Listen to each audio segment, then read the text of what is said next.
Cold, snowy day. Just on the school run with my nieces. I don't know who's more annoyed at going in school then, or the parents who live 5 minutes away but can't drive.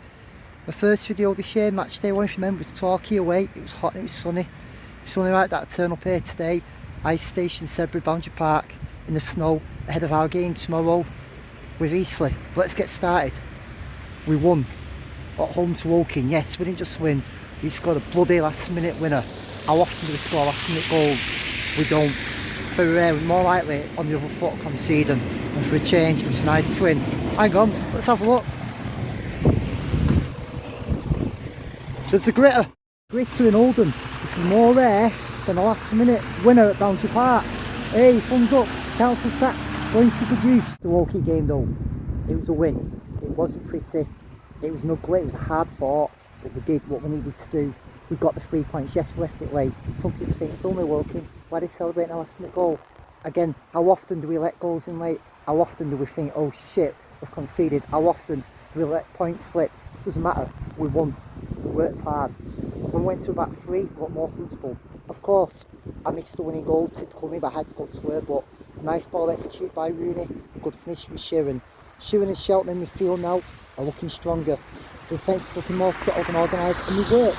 Woking did not look the patch on what they did early in the season when we lost to them. I know they're missing a few key players, but we kept them out, and as the game go on, we grew stronger.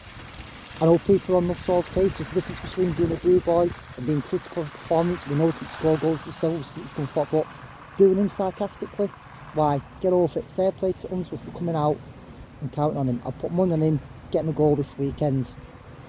Obviously, Eastleigh, last time we played them, Sheridan was in charge. We're in 14th, exactly where we were when Sheridan left.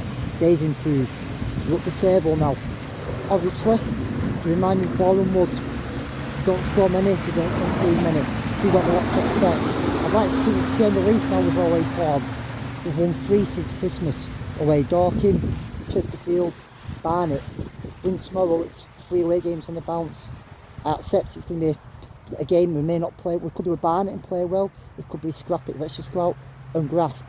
The change in mentality, we've shown, we've seen the improvements now. We can go to these places, the hoodoo's over with.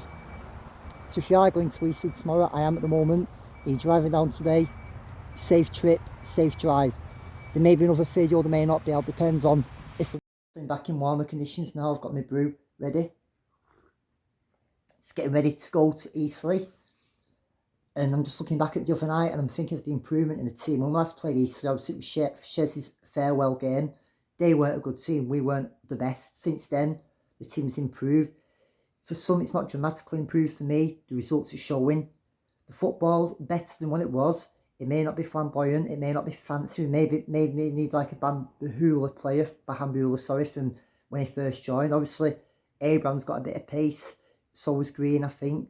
But it's slowly getting there, bit by bit. As I keep saying, some games are luxury if we see a good footballing team. Others right now, it's just a case of remaining focused, getting the job done. A win today could do all sorts. I know I mentioned about people getting Nuttall's case. The problem with our club is we've always got a boo boy. It could be a player, a manager, it could even be a non-playing staff member. Do you know what? Just get behind the pitch, and while they're winning, back it's all we can do. Judge at the end of the season, where I suppose there'll still be a good number of players shifted out and newer players coming in. Obviously, I've put a photo on here of when I was younger. I found one of me in the 90s in the shirt, which was after Bovis but before JD Sports, but we played without a sponsor. Going back to the past, it was 30 years ago on Thursday just gone when we beat Man United 1-0 at home in the Premier League. I was 10 years old. It weren't just a result, it was a fucking good result. I was buzzing. I still buzz about it now. I shouldn't do, but I am. It shows how far football is now, not just Oldham in general, to how it was back then. And we're going in school the next day, and although I went to school in Oldham, there wasn't many Oldham fans in my primary school class, but the stick would give so many United fans who just couldn't hack it. And don't forget, we'd been hammered the year before. I think that was the 6-3, or was it the 5-2? It was one of them. And then I'd seen us lose to him in the replay, the semi-final.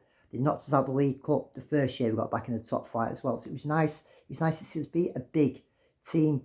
And like a 10-year-old innocent, the world at his feet. The lad stood next to me, I have no idea who he was. I used to stand in the main stand lower then. He just jumped straight over, grabbed Paul Gerrard and hugged him. And they were memories which you treasure and which you enjoy. On another note, it was colder against Woking than it was doing this video earlier on. The lads that were over from Holland last week had a belting time. They enjoyed it apart from the result. Good to meet Neil Matheson as well. He's an Oldham fan in the Isle of Man, but I've heard him on many podcasts talk about his main love of the Oldham Athletic, Harchester United dream team. And he once on his stag do had them all going Harchester United kits, which I thought was brilliant. Nice to meet you, pal. I look forward to seeing you again at a game.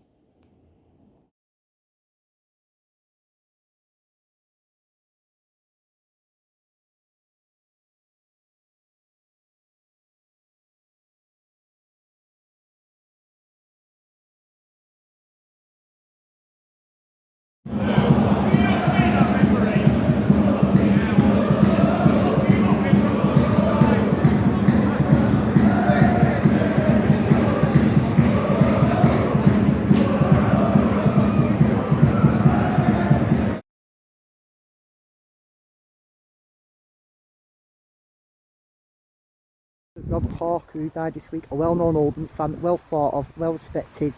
My thoughts are with your family and friends. Cold in an ice station Sebra. Let's hope tomorrow we can get ourselves another away win. Come on Oldham, another 3 points. Eastleigh in 6, win tomorrow and we've got a game in hand on them. Who knows? Keep on dreaming, keep on believing and expect the unexpected of Oldham. Come on Oldham.